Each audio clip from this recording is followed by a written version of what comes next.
안녕하세요. 전국에 계신 고등학교 1학년 친구들 만나서 반갑습니다. 저는 껌팩토리의 과학 강사 껌쌤입니다. 자, 선생님이 이 껌팩토리 채널에 강의를 올린 적은 거의 없었어요. 실험 영상을 올리거나 아니면 여러분들의 고민 상담을 들어주는 라이브 중심으로 운영을 했었는데 거의 처음으로 강의를 올리게 될 것 같아요. 자, 그럼 과연 이 강의가 무엇이냐? 썸네일 보고 들어오셨죠? 자, 여러분들 고등학교 1학년 딱 올라가면 첫 시험이 있습니다. 물론 보지 않는 지역들도 있습니다. 근데 서울시 교육청에서 주관하는 3월 학력평가를 치르게 되죠. 자, 그런데 이 학력평가 때문에 고민이 많은 친구들이 있더라고요. 선생님, 이 학력평가 잘 봐야 되나요? 아니요. 선생님, 이 학력평가 준비해야 되나요? 아니요. 그럼에도 불구하고 선생님이 이렇게 강의를 준비한 이유가 있습니다. 여러분들이 중학교 3년 내내 공부하셨던 내용을 기반으로 하고 있고요. 또 한 가지 이제 들어가는 통합과학 내용 같은 경우는 중학교 내용이 거의 한 5, 60%가 그대로 들어가 있어요. 그래서 그동안 공부하셨던 내용을 한번 상기시켜 보면 좋을 것 같고요. 또 한 가지 이 시험의 의미는 이러합니다. 첫 번째는 내가 어떤 위치에 있는지를 확인하시는 거예요. 우리가 중학교 때까지만 해도 절대평가였죠. 90점만 넘으면 나는 A였어. 그런데 이제 고등학교 오시면 퍼센테이지로 나눠서 1등급, 2등급, 3등급으로 내 점수가 등급으로 나눠지게 됩니다. 자, 그렇기 때문에 내 위치가 지금 어느 정도 있기 때문에 나 이만큼 공부를 더 해야 되겠구나라는 지표로 삼으시면 좋으실 것 같고요. 그리고 두 번째는 너희들이 아직까지 모의고사를 한 번도 쳐본 적이 없기 때문에 이 시험 유형에 익숙치가 않으실 거예요. 자, 그렇기 때문에 학력평가는 이러한 형태로 출제가 되는구나라는 거 문제에 익숙해지시는 것도 중요할 것 같고요. 또 한 가지 앞으로 중간고사, 기말고사 보실 겁니다. 특히나 1학년 같은 경우는 대부분의 대학에서는 거의 40%로 내신을 반영하게 돼요.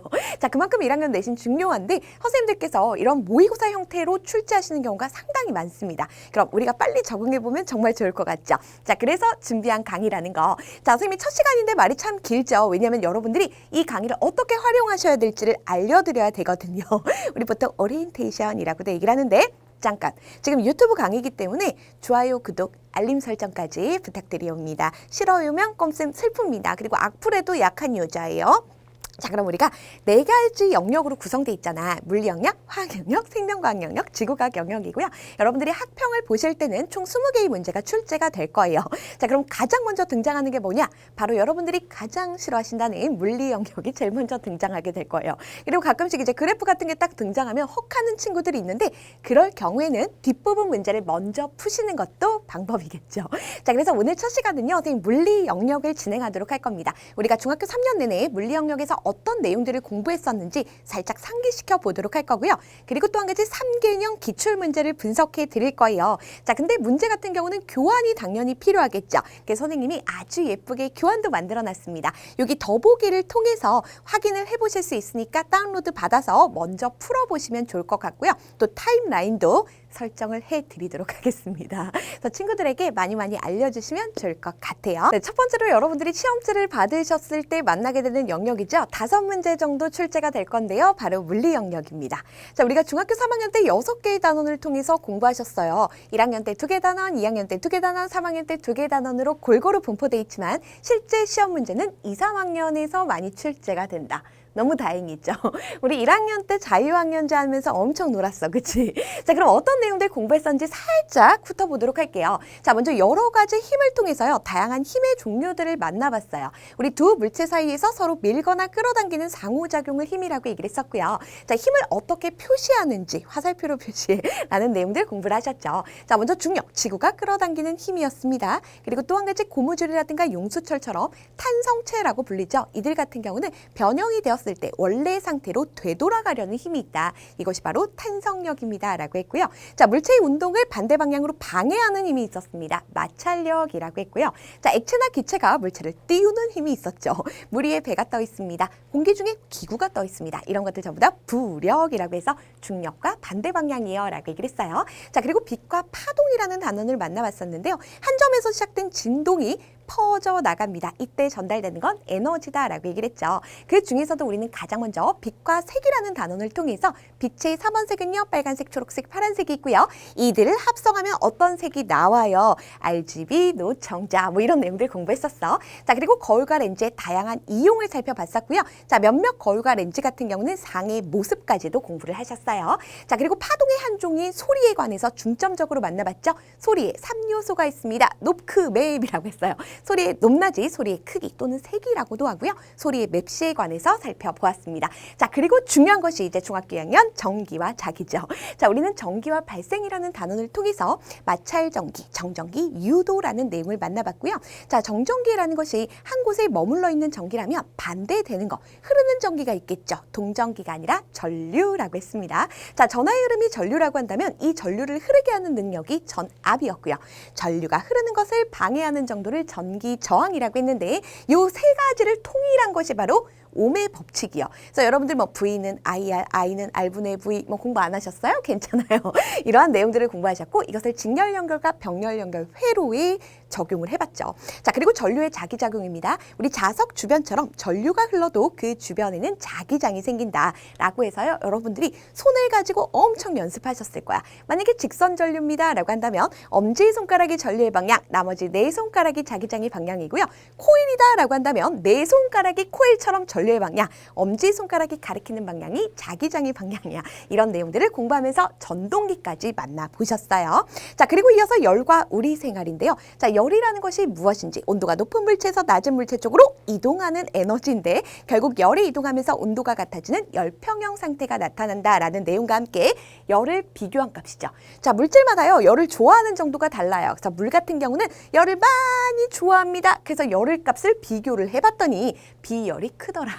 그래서 열을 많이 좋아합니다. 바꿔 말하면 온도가 웬만해서는 잘 변하지 않는다. 그래서 물 같은 경우는 비열이 큰 물질입니다 라고 하면서 우리가 물을 이용해서 해륙풍이라는 것도 만나보셨어요. 자, 그리고 열팽창입니다. 어떤 물질에게 열을 가해주게 되면 그것을 이루는 분자의 운동이 활발해지게 되면서 분자 사이 거리가 멀어지죠. 그래서 결국은 부피가 커지게 됩니다. 불어납니다. 팽창합니다 라고 했죠. 열을 가하면 팽창되는 열팽창, 그리고 열팽창의 이용 예들도 살펴보신 거예요. 자, 그리고 이제 중학교 3학년으로 넘어와서 운동과 에너지라는 정말 싫어하셨죠. 자, 근데 이 내용 이제 고등학교에서 또 다시 한번 본격적으로 다루시게 될 거예요. 자, 우리가 물체의 운동에 관해서는 두 가지 배웠어요. 처음부터 끝까지 속력이 일정해, 물론 중학교 때는 방향이 바뀌진 않습니다. 등속 운동, 등속 직선 운동을 만나보신 거고요. 또 한 가지 가만히 있는 물체를 그냥 딱 떨어뜨립니다. 단 공기 저항이 없을 때 자유 낙하 운동을 합니다. 속력이 일정하게 빨라집니다. 바꿔 말하면 속력 변화가 일정합니다. 왜냐하면 중력이 일정하게 작용하거든요. 라는 내용들을 공부를 하셨어요. 자, 그리고 나서 일과 에너지였는데요. 우리가 공부한 에너지는 높은 곳에 있는 물체가 가지는 위치 에너지, 운동하는 물체가 가지는 운동 에너지라는 걸 만나보았고, 특히나 일과 에너지는 서로 전환될 수 있기 때문에 어떻게 에너지가 일로 전환되는지, 일이 에너지로 전환되는 관계를 살펴보신 거예요. 자, 그리고 나서 2학기 때요. 좀 동떨어져 있었죠. 이 단원을 통해서 운동 에너지와 위치 에너지를 합한 역학적 에너지가 어떻게 전환되고 보존되는지를 만나보셨습니다. 자, 그리고 우리가 다양하게 이용하고 있는 전기 에너지에 대해서, 발전소에서 전기 에너지를 생산해서 어떻게 이용하고 있는지, 전열기라고 한다면 열 에너지로 전환이 될 것이고, 예를 들어 형광등이라고 한다면 빛 에너지로 전환되고, 이러한 전환까지 모두 다 살펴보신 거예요. 자, 근데 새록새록 기억은 은근히 나지, 그치? 자, 그럼 우리가 문제를 통해서 실제로 3개년 기출문제 어떤 문제들이 나왔었는지, 이보다 더 중요한 것은 시험 문제가 이러한 형태로 출제가 되는구나 라는 것에 감을 잡으시면 충분할 것 같습니다. 자, 그럼 지금부터 기출문제 분석 만나볼게요. 라고 선생님이 기출문제를 분석하려고 했으나 여러분들에게 문항을 안 알려드렸어요. 자, 먼저요, 우리 첫 번째 단원 여러 가지 힘에서는요, 한 문항밖에 출제가 안 됐습니다. 최근 3개년 얘기하는 거예요. 그리고 빛과 파동에서는 빛과 색에서 하나, 거울과 렌즈에서 한 문제 해서요, 총 2문항 출제가 되었고요. 전기와 자기도 의외로 적게 출제가 됐습니다. 2문항이 출제가 되었어요. 그렇기 때문에 이번에는 그래도 조금 나오지 않을까라는 생각이 듭니다. 자, 열과 우리 생활에서는 3문항이나 출제가 되었어요. 그래서 열의 이동에 관한 문제도 있었고요. 또 한 가지 열팽창에 관해서도 물어봤습니다. 문제 난이도는 생각보다 높진 않아요. 자, 그리고 운동과 에너지에서 꽤 많이 출제가 됐습니다. 3문항이고요. 이건 앞으로 통합과학에서도 여러분들 자세하게 다루시게 될 거예요. 자, 그리고 에너지 전환과 보존에서 2문항이 출제가 됐는데, 사실 요거는 거의 비슷한 단원이다라고 생각하시고 접근하셔도 될 것 같아요. 자, 그럼 정말로 기출문제 분석 출발할게요. 네, 그럼 물리학력 첫 번째 문제부터 만나보도록 할 건데요. 여러분들 모두 다 교환 준비되셨을 거라고 생각이 듭니다. 더보기에 나와 있다라고 했어요. 자, 그림은 직선 운동을 하는 물체 A와 B의 속력을 시간에 따라 나타낸 것이다 라고 되어 있는데요. 물체의 운동과 관련된 내용이죠. 자, 사실 이 내용은 여러분들 교육과정이 아니고요. 다소 어렵게 느껴지는 용어들도 포함이 돼 있어요. 자, 그럼에도 불구하고 여러분들이 공부하셨던 내용으로 풀 수 있는 문제여서 가져와 본 겁니다. 자, 그런데 이 문제가요, 2020년 3월 학평 1번 문제였어요. 자, 문제를 받았을 때 첫 번째 문제가 이러해. 그럼 여러분들 어떨 것 같아? 혹하실 것 같죠? 그래서 뒤쪽에 있는 화학이나 생명과학, 지구과학 영역을 먼저 풀고 마지막에 푸시는 것도 방법입니다. 자, 그럼 우리 문제를 다시 한번 뜯어보도록 할 거예요. 자, 그림은 직선 운동을 한다라고 했습니다. 우리 중학교 때까지는요, 방향 바뀌는 거 안 배우셨어요. 그래서 직선 운동을 합니다. 방향은 일정하구나라는 거고요. 자, 물체 A와 B의 속력을 시간에 따라 나타냈는데 한번 보도록 할게요. 자, A 같은 경우는 시간이 흐르면 흐를수록 속력이 증가하고 있죠. 그런데 속력이 일정하게 증가하는 거거든요. 이거 잠시 후 해석해 드리도록 할 거고요. 자, B 같은 경우는 시간이 지날수록 속력이 처음부터 끝까지 5m/s로 일정해요. 우린 이러한 운동을 등속 운동입니다. 라고 공부를 하셨어요. 자, 그런데 A, B 운동에 대해 옳은 설명만을 항상 옳은 거 고르라고 할 거고요. 보기 나와 있고 객관식입니다. 그렇기 때문에 여러분들이 한두 개만 제대로 소거가 되어도 답을 찾는 데는 물론 이것이 있잖아. 학력평가 문제는 조금 고도화돼 있어. 그러다 보니까 헷갈리는 보기들이 나올 순 있지만 그래도 찍는 데는 도움이 되시는 또 이런 객관식 보기. 사실 이런 게 없었으면 좋겠어요. 자, 그럼 보도록 할게요. 우리 찾아보도록 할 건데요. 일단 그래프 해석이 필요할 것 같고 여러분들이 배운 것과는 조금 차이가 있기 때문에 설명을 좀 곁들이도록 할게요. 선생님이 자세하게는 설명을 안 할 겁니다. 이거 다 하나하나 설명하려면 우리 오늘 날 세야 된단 말이야. 자, 그렇기 때문에 문제에 맞춰서 설명을 드릴게요. 자, 먼저 여러분들이 그래프에서 꼭 기억하셔야 되는 게 있지요. 자, 선생님이 이 그래프를 설명하는 이유는 통합각에서 다시 한번 등장하기 때문이에요. 자, 첫 번째 시간과 속력이 나와 있어요. 빠진 게 뭐예요? 이동거리죠. 여러분들이 시간 속력이 나와 있을 때는 이동거리를 찾아주셔야 되고 시간과 이동거리가 나와 있을 때 시간은 항상 여기 X축에 있을 거예요. 그럼 속력을 찾아주셔야 되는 거야. 근데 여기는 지금 이동거리가 빠져 있기 때문에 이동거리를 구해주시도록 할 건데 자, B 그래프만 한번 보도록 할게요. 만약 여러분들이 4초 동안 본다라고 한다면 얘는 5m/s의 속력으로 4초 동안 이동을 한 거지. 속력 곱하기 시간 하면 이동거리였잖아요. 결국 그래프의 밑넓이를 구하시게 되면 이동거리를 구할 수가 있어. 자, 여러분들이 이동거리는요. 그래프에서 밑넓이, 아랫부분의 넓이입니다 라고도 표현을 하는데요. 이 밑넓이가 정확하게 의미하는 게 뭐냐면 그래프와 X축이 만드는 도형의 넓이를 얘기하는 거예요. 만약에 A의 밑넓이다라고 한다면 그래프와 X축이 만드는 도형의 넓이, 요 삼각형을 구하라는 거야. 자, 그럼 선생님 A 같은 경우는요. 속력 곱하기 시간 하면 이동거리가 안 맞는데요. 자, 얘 같은 경우는 삼각형을 구해줘야 된다라고 얘기를 했습니다. 그 이유가 뭐냐면 처음 속력은 0이야. 낮은 속력은 10m/s로 일정하게 빨라지는 운동을 나타낸 거예요. 그러면 처음이 0이고 나중에 10이니까 대략적으로 평균적으로 5m/s로 쭉 간 거나 마찬가지가 되겠지. 자, 그렇기 때문에 여러분들이 요 삼각형의 넓이를 구하나 처음부터 끝까지 5m/s로 간 넓이를 구하나 똑같이 나오게 될 거예요. 그래서 항상 그래프 밑넓이를 구해줍니다 라는 거 첫 번째로 기억하실 것. 그리고 두 번째는요. 여러분들이 기울기도 보실 수가 있어요. 이것도 살짝 배웠었는데 시간이 있고 속력이 나와 있지. 한마디로 시간에 따라서 속력이 어떻게 변하는지를 보는 거예요. B 같은 경우는 속력이 안 바뀌었어. 계속 5m/s, 그치? 근데 A 같은 경우는 속력이 변했습니다. 근데 일정하게 변하는 거거든요. 그래서 우리는 속력이 아니라 속력이 변화도 확인을 할 수 있습니다. 이거 나중에 가속도라고 하실 거예요. 근데 이 속력 변화는 뭘로 확인하냐면 그래프의 기울기로 확인을 할 수 있어요. 요 그래프에서는. 만약에 얘들아 시간 이동 거리가 나와 있어. 그럴 때는요. 우리가 항상 가로분의 세로를 하시면 기울기 구할 수 있죠. 시간분의 이동 거리에서 기울기가 의미하는 건 속력이 될 거야. 그런데 지금은 시간과 속력이 나와 있지. 시간분의 속력 변화를 나타낸 거라서 1초당 속력 변화입니다. 그래서 결국 그냥 속력 변화가 기울기다. 지금 요 정도까지만 중학교에서 알 수가 있어요. 자, 그런데 여기서 또 중요한 것이 있습니다. 속력이 왜 변하는데? 뭔가 외부에서 힘이 작용했기 때문이지. 속력이 변하는 건 무조건 힘이 작용해야 돼요. 힘이 안 작용하죠? 속력 절대 안 바뀝니다. 자, 예를 들어 B 같은 운동은 이런 거야. 처음부터 5m/s로 가는데 얘가 빨라지기 위해서는 운동 방향과 같은 방향으로 힘이 작용해야 빨라지겠지. 자, 반대로요. 얘가 5m/s로 가고 있는데 느려지기 위해서는 반대 방향에서 힘이 작용해야 된단 말이야. 그런데 속력이 일정하게 유지가 되었다는 것은 힘이 안 작용했다는 거예요. 우리 나중에는 알짜 힘이라고 얘기를 할 거야. 그래서 힘이 작용했을 때 속력 변화가 나타나는 것이다 라는 것까지 연결시켜 놓으면 이 문제는 쉽게 풀려요. 자, 그래서 잠깐 보도록 할게요. 기억입니다. 0부터 2초까지라고 했어. 여기서 주어진 시간은 이만큼이다 라는 거 확인해 주시고요. 이동거리라고 했어요. 이동거리 뭐 보라고요? 그래프 아랫부분 넓이 뭐라고 했어요? 자, A 같은 경우는 그래프와 X축이 만드는 도형의 넓이, 요것이 A의 이동거리가 될 거예요. 요만큼 삼각형 굳이 안 구해도 되겠죠. 아니면 2분의 1 곱하기 2 곱하기 5 하시면 됩니다. 자, 그럼 얼마 나와요? 5m가 나오게 될 거예요. 그래도 뭐 궁금하시니까요. 적어 놓을게요. 5m입니다. 자, 그럼 B 같은 경우는 어떻게 될까? 자, 그래프 아랫부분의 넓이라면서요, 선생님. 그러면 얘는 그래프와 X축이 만드는 도형의 넓이가 이만큼으로 B의 경우는 A보다 2배로 넓어졌죠. B를 한번 구해볼까요? 얘 같은 경우는 2 곱하기 5 하시면 되죠. 뭐 5 곱하기 2에도 상관없어. 그럼 10이 나오네요. 얘는 10m가 되는 거야. 지금 딱 봐도 누가 커요? B가 큽니다. 자, 그렇기 때문에 여러분들은요, 이렇게 해주셔야죠. B가 A보다 큽니다. 라고 하셔야 되는 거예요. 자, 그렇기 때문에 띵! 지워지게 된 거예요. 그래서 굳이 계산을 안 한다라고 하더라도 면적 딱 봐도 B가 넓은 거 보이시죠? 그래서 이동거리는 이렇게 풀어달라. 니은 볼게요. 2초일 때 A와 B에 작용하는 알짜 힘의 크기는, 자, 알짜 힘이라는 것은 무엇이냐? 자, 한 물체요. 힘이 하나만 꼭 작용하는 건 아니죠. 여러 개의 힘이 작용한다고요.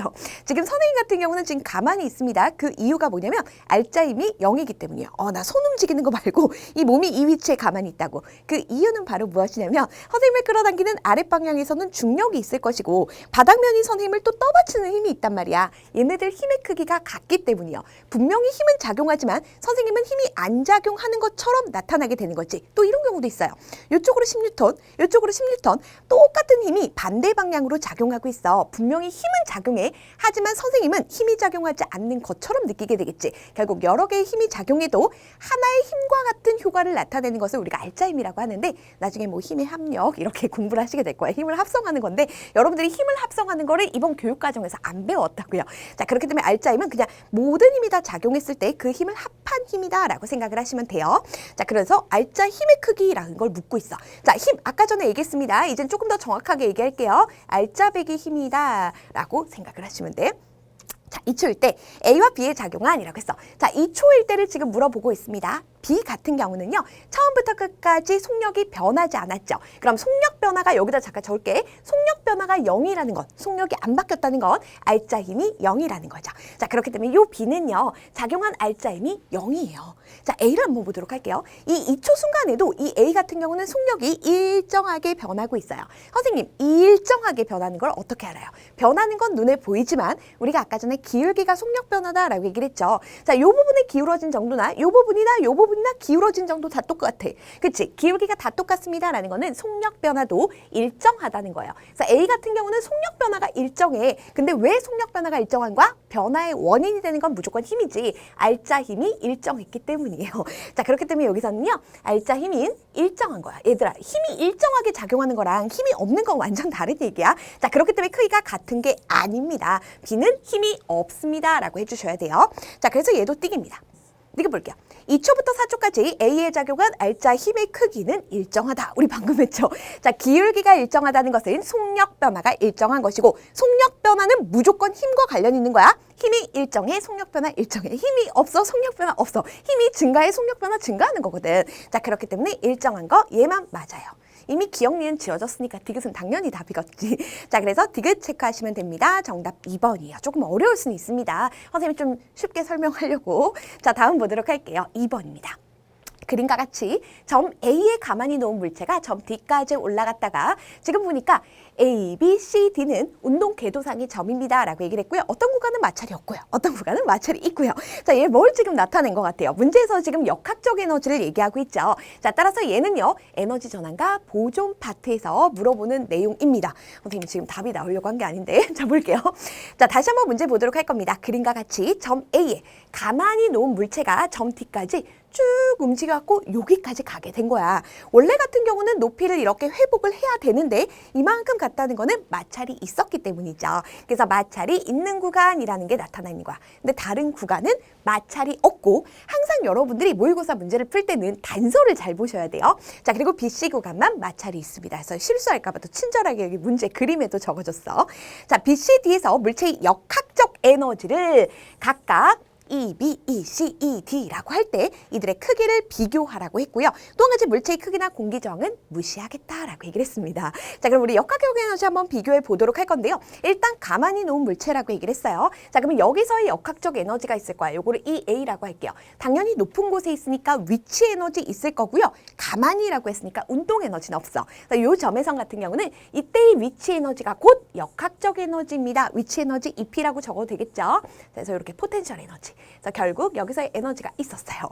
자, 그리고 봤더니 만약에 얘가 이제 쭉 내려올 거란 말이에요. 이제 B점까지 왔습니다. 여기까지는요, 당연히 마찰도 없고 공기저항도 없어. 우리 역학적 에너지라는 것은 마찰과 공기저항이 없을 때 항상 보존된다라고 얘기를 했어요. 자, 그러다 보니까 얘는 이 A랑 같은 값을 가지게 될 거예요. 그래서 이 B와 이 A는 같은 값입니다. 그런데 문제가 있어요. 우리 항상 역학적 에너지라는 것은 위치 에너지와 운동 에너지의 합인데 여기서 운동 에너지가 지금 없을 뿐이라고요. 자, 그런데 이제 마찰이 있어. 마찰이 있으면 뭐가 발생해? 열 같은 게 발생할 수 있지. 소리도 날 수도 있어요. 자, 그러다 보니까 여기서는요, 열 에너지라든가 아니면 뭐 소리 에너지라든가 다른 에너지로 빠져나가게 될 거야. 몰라요. 그냥 기타 등등 역학적 에너지 아니야. 그럼 일부가 빠져나갔으니까 역학적 에너지가 줄어들 수밖에 없겠죠. 자, 역학적 에너지가 줄어들었어요.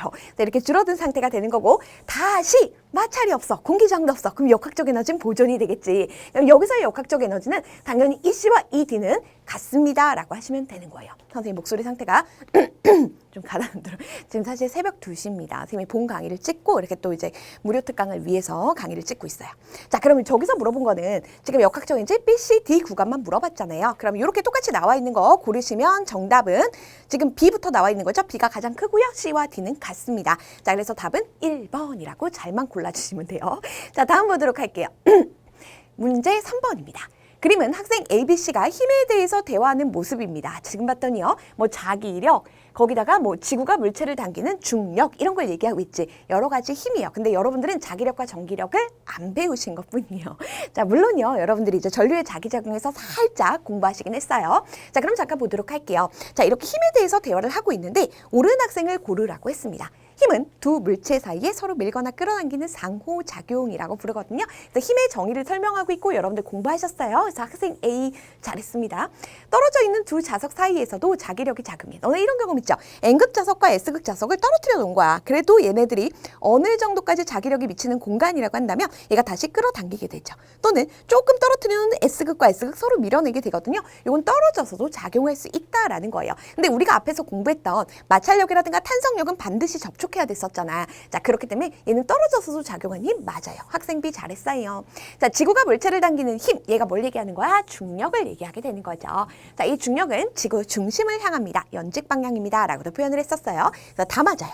자, 따라서 ABC 다 맞는 거 정답 5번 체크하시면 되겠죠.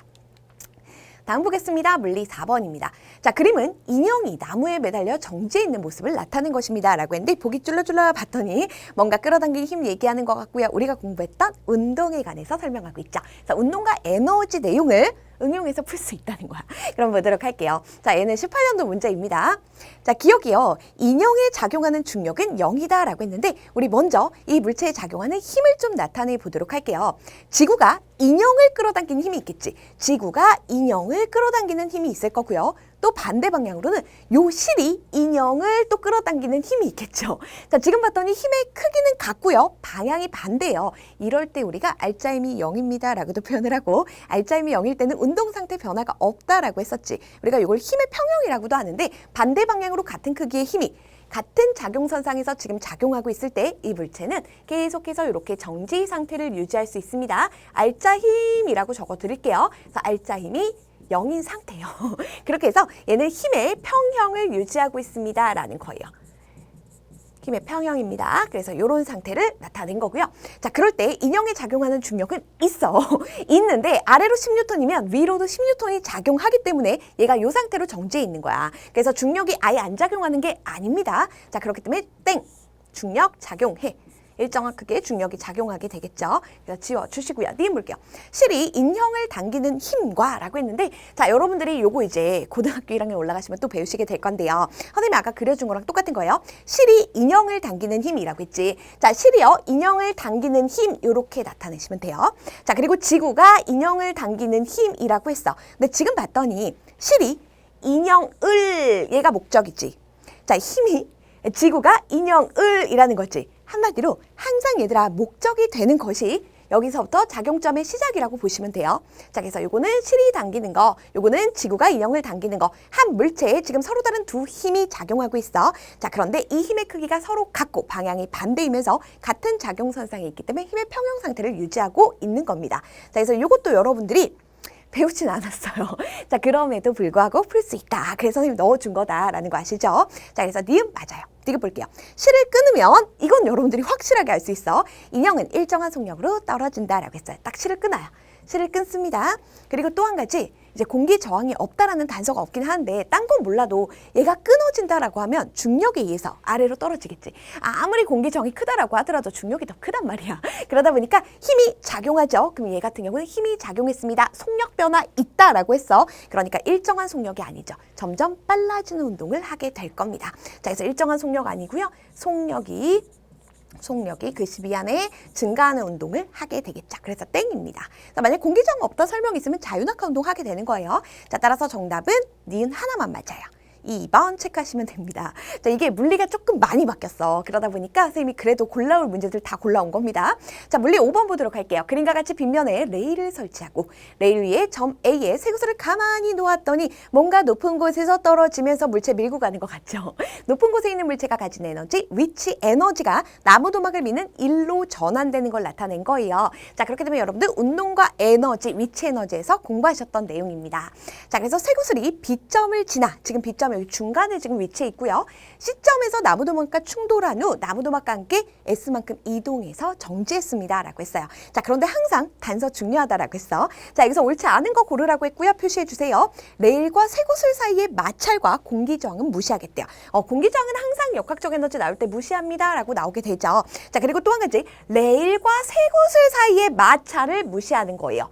레일과 쇠구슬은 여기 쇠구슬 있지? 요 쇠구슬과 레일 사이의 마찰은 없지만 나무 도막과 레일 사이의 마찰은 있는 겁니다. 단서에 안 나와 있잖아. 그거는 확인을 좀 해주시고요. 자, 그럼 얘는 어떤 일이에요? 자, 이쪽에서는 처음에는요, 위치 에너지를 가지고 있었을 겁니다. 여기 가만히 놓았기 때문에 위치 에너지가 곧 역학적 에너지다라고도 할 수 있지. 자, 그리고 이제 위치 에너지가 점점 작아집니다. 자, 높이가 높은 곳에 있다가 아래쪽으로 내려오면 속력이 빨라지게 되죠. 그러면서 운동 에너지로 전환이 될 거고요. 자, 요 지점에 왔을 때는 당연히 운동 에너지가 제일 커졌을 거야. 근데 여러분들은 그냥 위치 에너지가 1로 전환됩니다. 라고 최종적으로만 공부를 했던 거예요. 자, 운동 에너지로 전환이 돼서 얘를 어떻게?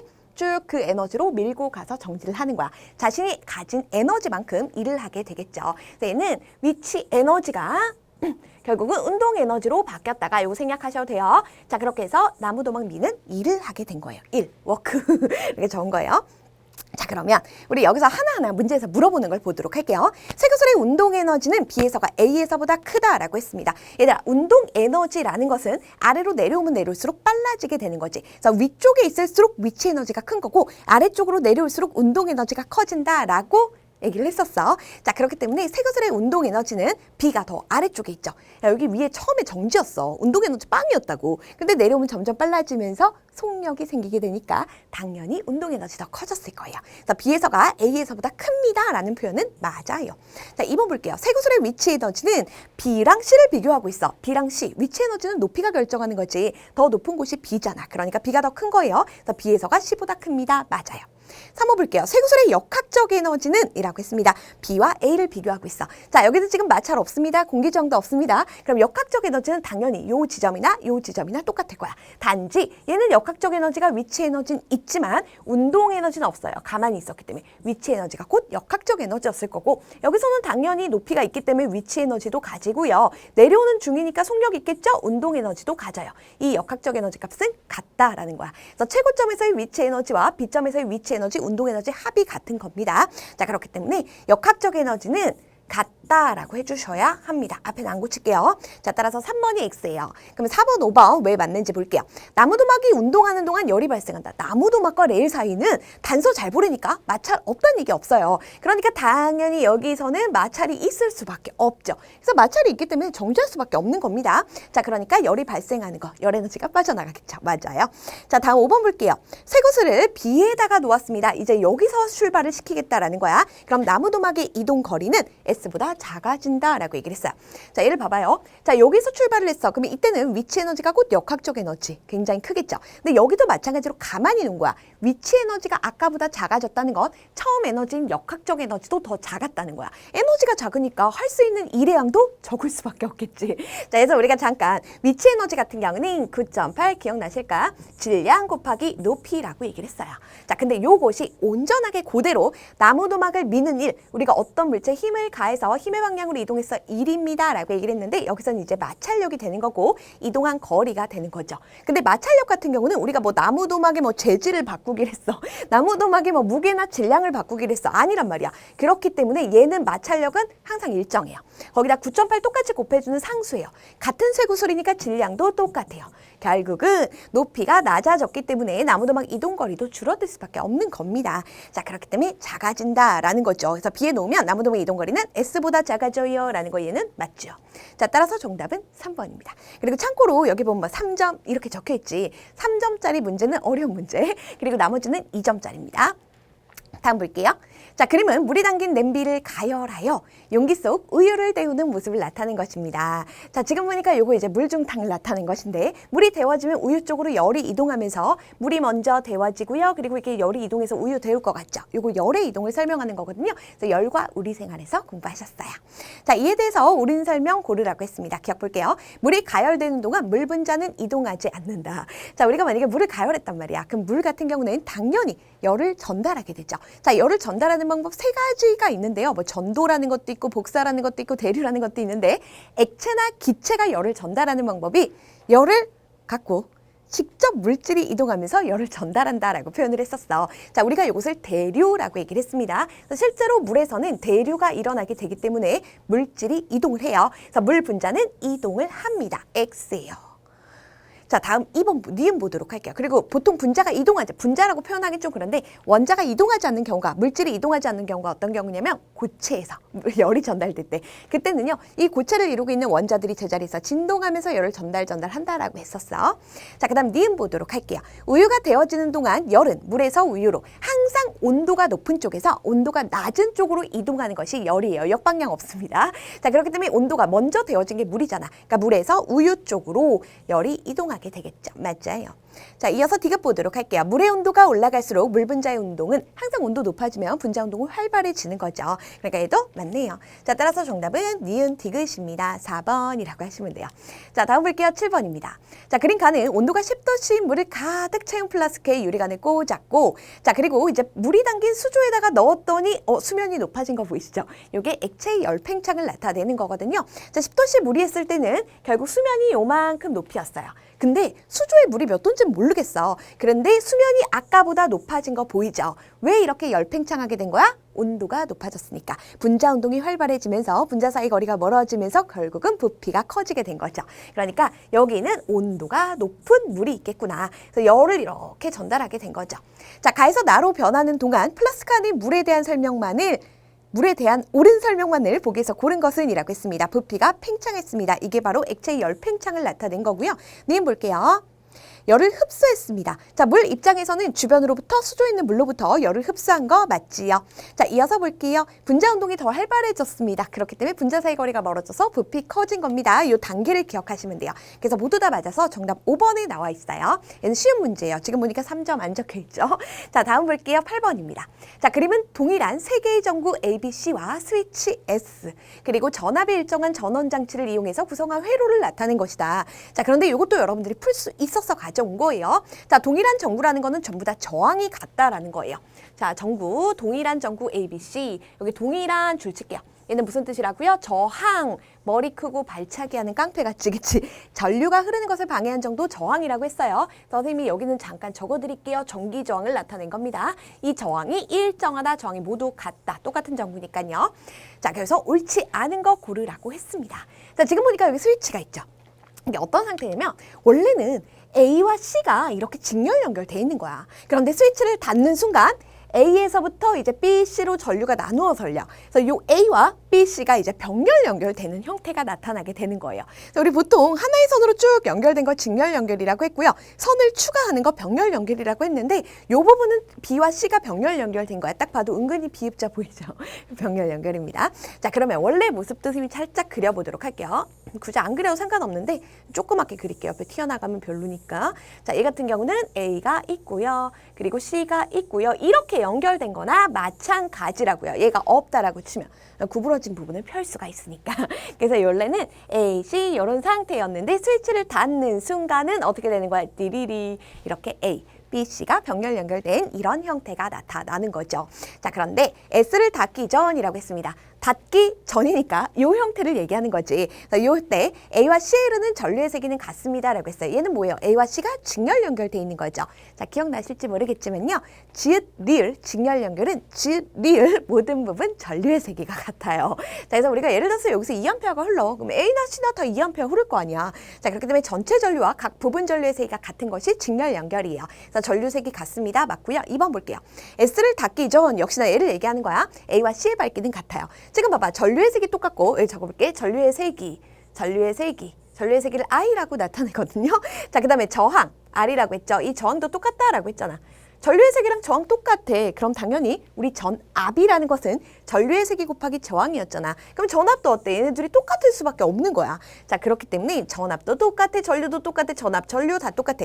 전구의 밝기를 결정하는 게 사실 전압과 전류거든요. 얘 똑같으니까 밝기 당연히 같을 수밖에 없는 거죠. 네, 얘네들 똑같습니다 라는 거예요. 자, 이제 3번 볼게요. S를 닫으면 이라고 했지. 1번, 2번까지는 요 그림으로 풀었다라고 한다면 이제 S를 닫았습니다. 스위치를 닫아준 거예요. 그럼 이제 B가 병렬로 C에 연결이 된 거예요. 여기서 보시면 돼요. 자, B와 C에 걸리는 전압은 같습니다. 선생님이 아까 전에 지읒, 리을 직렬 연결은 지읒, 리을 모든 부분 전류의 세기가 같다라고 했고요. 자, 얘는 B와 C는 요 둘이 병렬 연결된 거지. 자, 병렬 연결되었을 때 비읍, 비읍 병렬 연결은 모든 부분 비읍, 비읍 전압이 같아요. 자, 그렇기 때문에 전압이 같은 거 맞죠? 뭐 요 원리는 선생님이 수업 중에 설명을 해야 되는 거니까 우리 문제 중심으로 볼게요. 자, S를 닫았습니다. 그러면 A는 닫기 전보다 어두워진다라고 했는데요. 자, 전체 전압은 일정합니다. 그치? 자, 그러면 이제는 우린 여기 흐르는 전류가 어떻게 되는지를 봐야 되잖아. 근데 얘를 병렬 연결했어. 너희들 기억나? 그러니까 하나일 때보다 이게 저항을 그냥 나타낸 거야. 전구도 하나의 저항이거든요. 한 개일 때보다 이렇게 두 개를 연결을 하는 거예요. 그럼 봐봐요. 한 개 저항일 때는 이런 상태였어. 근데 두 개를 병렬 연결하니까 어때요? 단면적이 넓어졌죠. 우리가 병렬 연결하면 할수록 단면적이 넓어지는 효과가 나타나서 저항이 작아진다라고 얘기를 했죠. 그러면 아까 C 혼자 가지고 있던 저항보다는 얘를 연결함으로써 이 둘의 저항. 너네 이거 보면 이렇게 묶어봐봐라. 얘랑 A랑 아까 BC가 병렬 연결 요 된 부분이 직렬 연결된 거나 마찬가지예요. 자, 그러면 요 부분은 저항이 똑같아요. 원래 전구 자체에 저항이 있을 거야. 근데 요 부분이 지금 저항이 아까 C 혼자 있을 때보다 줄어들어 버렸죠. 그러면 전체적인 저항이 어떻게 될까라는 거야. 자, 아까 전에도 얘기했다시피 얘들아, 저항이 한 개가 있어요. 두 개가 있어요. 직렬 연결 같은 경우는 연결하면 연결할수록 저항의 길이가 길어져요.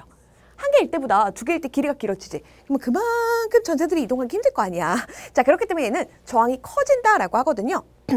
근데 보통 여기 계산까지는 너희들이 제대로 안 배웠지만 얘네 둘이 저항 큰 애들 두 개 있는 것보다는 하나는 그대로인데 하나 작은 애가 와버리면 전체적인 저항이 약간 줄어들게 되겠지.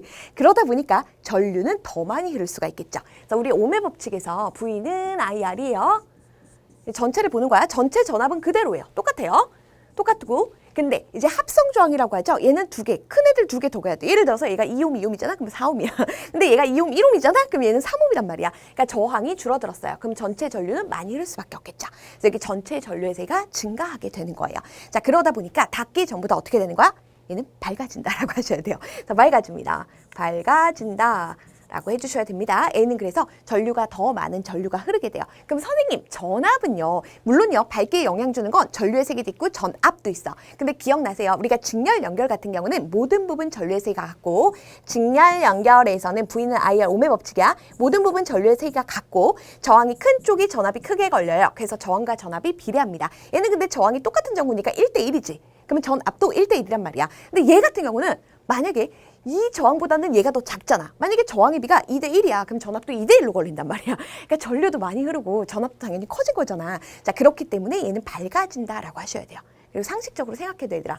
이 저항은 전구의 저항은 일정해. 그러면 이 공식 한번 써볼까? R은 I분의 V. 뭐 공식은 아무거나 써도 상관없어. 아니면 이거 안 쓰시고 V는 I라 하셔도 돼요.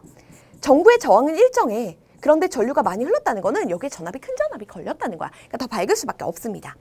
여기서 길게 설명했어요. 그래서 이거 전기가 작은 거 아시죠? 자, 5번 볼게요. S를 닫으면 C에 걸리는 전압은 닫기 전보다 작아집니다. 라고 얘기를 했어요.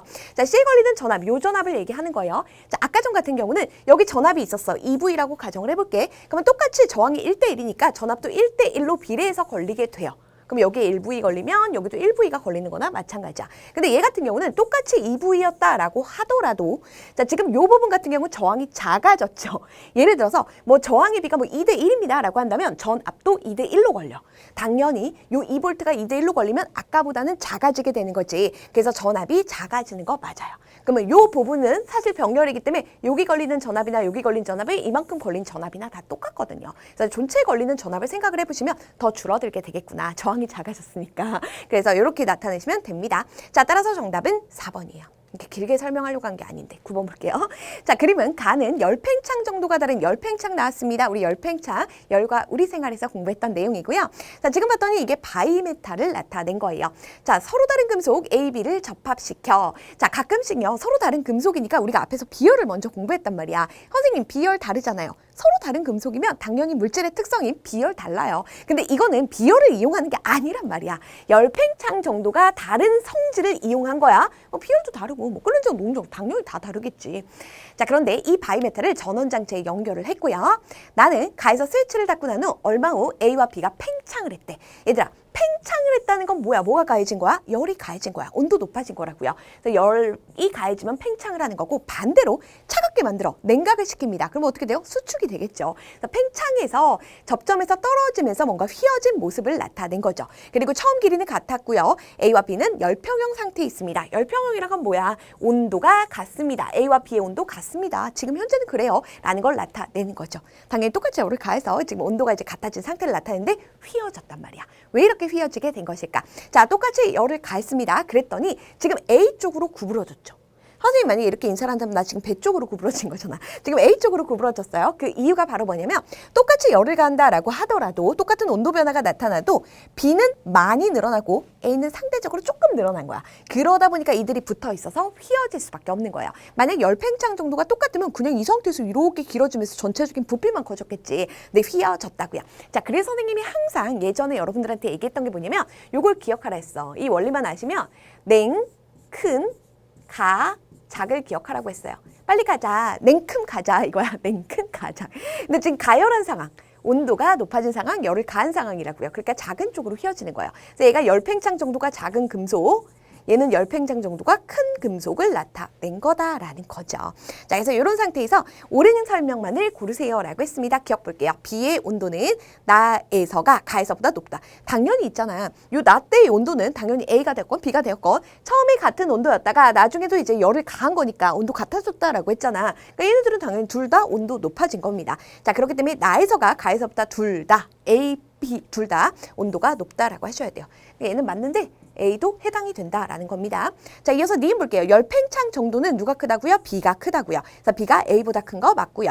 바이메탈은 전열계 과열 방지입니다. 온도가 어느 정도 높아지게 되면 이 전열계 온도가 계속 올라가게 되면 어떻게 돼요? 화재 발생해요. 자, 그렇기 때문에 딱 끊어주는 거죠. 그래서 자동 온도 조절 장치 같은 데 많이 이용이 됩니다. 화재 경보기에도 이용이 되고요. 자, 그래서 맞습니다. 자, 모두 다 맞아요. 기억 니은 디귿 5번 나와 있어요. 자, 다음 볼게요. 10번입니다. 다음은 전기 에너지를 이용해서 이제 거의 다 온 것 같죠. 자, 이것이 중3 때 여러분들 배우셨던 에너지 전환과 보존에서 나왔던 내용이죠. 자, 그리고 이제 전기 에너지를 이용해서 음식을 조리하는 기구에 대한 설명입니다. 자, 전원을 연결하고 조리기구의 온도를 설정하면 기구의 위쪽 화면에서 빛이 나온다. 뭐 이렇게 나와 있는데, 자, 전부 다 전기 에너지를 이용하는 거죠. 이거 선생님이 한 번도 못 써본 에어프라이어를 나타낸 것 같아. 자, 전기 에너지가 운동 에너지로 전환되는 거, 다양한 에너지로 전환이 됩니다. 화면에서 빛이 나왔으니까 얘는 뭐가 되는 거야? 전부 다 전기 에너지가 공급이 되어서 얘는 빛 에너지로 전환이 된 거죠. 그러니까 띵! 온도가 표시된다. 조리가 시작되면 기구 내부의 전열선에서 열이 발생한다. 얘는 전기 에너지가 뭘로 전환된 거야? 열 에너지로 전환이 된 거고요. 자, 전동기에 의해서 팬이 회전한다라고 했습니다. 이 전동기라는 게 뭐예요? 전동기는 결국은 전류의 자기작용을 이용했던 거죠. 네, 기억나세요? 이 전동기? 이 전동기도 사실은 전기와 자기 파트에서 연결되면 문제로 나올 수 있거든요. 우리 연골 자석 사이에 코일이 있어. 이 코일에 전류가 흐르게 되면 전류에 의한 자기장과 자석에 의한 자기장이 상호작용을 하면서 힘을 받아서 막 코일이 회전하는 거 있었잖아. 그래서 여러분들이 막 이렇게 해서 전류, 자기장, 손바닥에서 힘 나와 막 이렇게 해서 방향을 찾았던 게 기억나실 거예요. 자, 그래서 전동기에서 회전합니다. 이 전동기라는 게 전기 에너지가 운동 에너지, 역학적 에너지로 전환된다라는 뜻이거든요. 자, 그렇기 때문에 정답은 다가 되겠습니다. 그래서 2번 골라주시면 돼요. 자, 다음 볼게요. 11번입니다. 자, 그러면 일정한 세기의 전류가 위쪽 방향으로 흐르는 직선 도성을 고정시키고, 직선 도선을 안 배운 교과서 학교들도 있긴 했을 거예요. 도선의 수직인 평면 위의 점 A, B, C에 각각 나침반을 놓은 모습입니다. 자, 그리고 기억은 A에 놓인 나침반 자침 N극과 S극 확대해준 모습을 나타낸 거고요. 단서 보라고 했습니다. 지구 자기장은 무시할 거고요. 평면 위의 모눈 간격은 모두 다 같습니다. 한마디로 전류가 흐르는 도선으로부터의 거리를 나타내준 거예요. 자, 우리 이럴 때 직선 전류 같은 경우는 엄지손가락이 전류의 방향.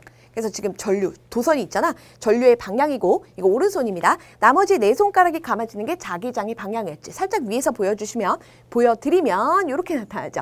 어때요? 시계가 거꾸로 가는 방향입니다. 그럼 시계 반대 방향으로 나타내 보도록 할게요. 자, 여기서는요. 요렇게 시계 반대 방향으로 나타나는 건데, 이 화살표를 어디다 그릴 거냐면 이쪽에다가 좀 그려주도록 할게요. 나침반이 있으니까. 자, 그럼 시계 반대 방향이니까 얘가 이렇게, 요 안에서는 이런 식으로 나타나게 되겠죠. 그래서 접선을 그려보시면 돼요. 그래서 화살표 머리가 향하는 것이 N극이에요. 그럼 이쪽에 N극, 이쪽에 S극이 되겠죠. 자, 그 다음에 또 한 가지. 자, 조금 더 멀리 그려보도록 할게요. 자, 멀리. 잘 그린 건지 모르겠는데, 자, 이렇게 멀리. 얘도 역시나 시계 반대 방향으로 이렇게 나타나게 되는 거지. 자, 여기서 접선 하나 그려보도록 할게요. 화살표 머리 지금 시계 반대 방향으로 감기고 있어. 자, 여기서도 마찬가지야. 화살표 머리 접선 그려보면 시계 반대 방향으로 이렇게 감기게 나타나겠죠. 그래서 여기가 N극, 이쪽에 S극 나타날 거예요. 얘도 마찬가지 여기가 N극, 여기가 S극인데 지금 요 기억은 무슨 극 되겠어? S극이 되겠죠. 자, 이거 나타낸 거예요. 자, 그럼 문제를 보도록 할게요. 이거 전기가 자기에서 나왔던 거고요. 지워져 버렸다.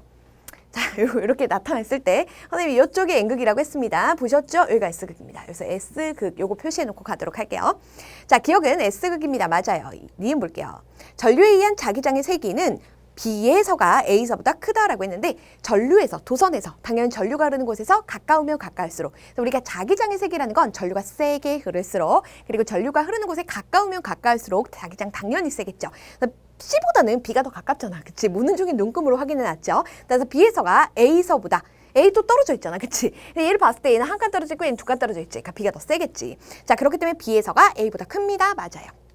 엉뚱한 거 읽었네. 디귿 볼게요. 전류가 아래쪽 방향으로 흐르면 전류의 방향이 바뀌면 자기장의 방향도 당연히 반대가 되죠. 아까 이렇게 흘렀는데 이렇게 흐른다라고 해봐. 그럼 선생님 보여줄게요. 얘 어때요? 시계 방향으로 감기고 있죠. 자, 따라서 나침반 자침의 N극이 가리키는 방향은 변합니다. 어떻게 돼요? 전부 다 반대로 바뀌게 될 거예요. 땡이에요. 자, 따라서 기억니은 3번입니다. 자, 다음 볼게요. 12번입니다. 다음은 거울에 의한 상을 관찰하는 실험입니다. 이거는 기억이 잘 안 나실 것 같긴 한데요. 자, 그림과 같이 오목 거울 앞에 물체를 놓는다라고 했어요. 근데 여러분들이 상을 작도하는 방법을 배우질 않았어. 교육과정에서. 선배들은 배웠단 말이야. 그렇기 때문에 그냥 외우자라고 했던 건데요. 그렇기 때문에 외우고 있는 친구들은 거의 없을 것 같아요. 그래서 오목 거울 앞에 물체를 놓고요. 물체와 거울 사이의 거리를 달리하면서 뭐 물체를 뭐 점점 멀리 가져간다든가 뭐 거울을 멀리 가져간다든가 이렇게 거리를 달리하면서 상을 관찰을 할 거예요. 자, 가에서 오목 거울 대신 볼록 거울을 놓고도 과정을 확인해 보도록 할 겁니다. 자, 근데 기억나실지 모르겠는데 선생님이 볼록 거울을 얘기했고요. 오목 렌즈가 공통된 특징을 가진다. 얘는 빛의 반사를 이용한 거울이고요. 얘는 빛의 굴절을 이용한 렌즈이긴 한데 이 둘이 상의 모습에 있어서는 비슷하게 나타난다라고 했어. 자, 우리 볼록 거울입니다. 대표적인 거 어디서 볼 수 있어요? 편의점에서 볼 수 있죠. 굉장히 작은 크기로 보이지만 모든 애들이 다 똑같이 써서 다 넓은 범위를 보여주는 거잖아. 그래서 상 하나하나의 크기는 항상 작아요. 그래서 선생님이 볼 거 없는 작은 오렌지라고 기억해라. 그래서 볼록 거울과 오목 렌즈는 항상 똑같아요. 똑바로 서 있는 작은 상이 나타나라고 얘기를 했었어. 근데 우리가 지금 오목거울을 먼저 봤잖아. 이 오목거울 같은 경우는 반대가 되겠죠. 얘는 가까이 있을 땐 너네 숟가락 오목한 부분으로 얼굴 봐봐. 가까이서. 엄청 크게 보이고 똑바로 서 있습니다. 근데 점점점 멀어지게 되면 어느 순간 먼저 뒤집혀요. 자, 그러다가 점점점 상이 작아지게 됩니다. 그래서 작고 뒤집힌 상이 멀리 있을 때 나타나는 거거든. 이거는 암기여서 빛과 파동에서 배웠고요. 자, 그럼 볼게요. 거울에 의한 상을 찾는 실험인데 오목거울에 의한 상이라고 했습니다. 자, 물체보다 작고 바로 선 상이 뭐라 그랬어? 볼록 거울, 볼 거 없는 작은 또는 뭐 오목 렌즈인데 거울만 물어봤으니까. 자, 그렇기 때문에 오목거울에 의한 상은 가까이 있을 때는 물체보다 크고 바로 선 상이지만 숟가락으로 해보세요. 점점 멀리 가게 되면, 내가 완전 멀리 가게 되면 물체보다 작고 거꾸로 선 상이 나타나게 됩니다. 자, 그렇기 때문에 정답은 A와 C를 골라주시면 되는 거죠. 그래서 3번. 이거는 외웠어야 돼. 13번 볼게요. 자, 빛의 합성을 관찰하는 실험입니다. 그림과 같이 흰색 종이 위에 빛의 3원색에 해당하는 A, B, C를 비추었습니다. 자, 이럴 때 A, B, C 색깔을 찾으라고 했는데요. 자, 지금 보니까 흰색 종이가 나타났다는 것은 이 A, B, C는 레드, 빨간색, 또는 그린, 초록색, 또는 뭐 파란색, 요게 이제 빛의 3원색이었죠. RGB 컬러라고 하죠. 자, 그런데 지금 봤더니 청록색이 나타나서 A와 B를 합성했더니 이 청록색이라는 건 뭐예요? 파란색과 초록색을 합한 거죠. 그래서 청색, 녹색, 청록색이 나타나요. 자, 그 다음에 이 노란색 기억나실지 모르겠지만 얘는 빨간색과 초록색의 빛의 합성색을 나타낸 거예요. 근데 지금 봤더니 여기 공통적으로 A가 들어있잖아. 그럼 여기서도 지금 공통적으로 G, 그린이 있잖아. 아, A가 바로 그린이구나. 여기 그린이라 쓸게. 초록색. 자, 그러면 얘가 이제 초록색들이 지워졌습니다. A가. 그럼 뭐가 되겠어? C는 레드가 되는 거고 B는 블루가 되는 거죠. 그래서 B는 파란색이고요. C는 빨간색입니다. 라고 하시면 되죠. 순서대로 초록색, 파란색, 빨간색입니다. 라는 순서로 찾아주시면 되는 거예요. 자, 이렇게까지가 여러분들이 풀 수 있는 문제들을 선생님이 가져왔던 겁니다. 자, 그래서 아마도 새록새록 기억나는 친구들이 있을 것 같은데 있는 친구들은 아, 이런 내용들이 출제됐었구나. 그리고 학력평가는 이러한 형태로 출제가 되는구나. 라는 감을 잡으셨다면 선생님은 충분히 역할을 한 것 같습니다. 자, 그럼 이렇게까지 해서 우리가 물리 영역 정리할게요.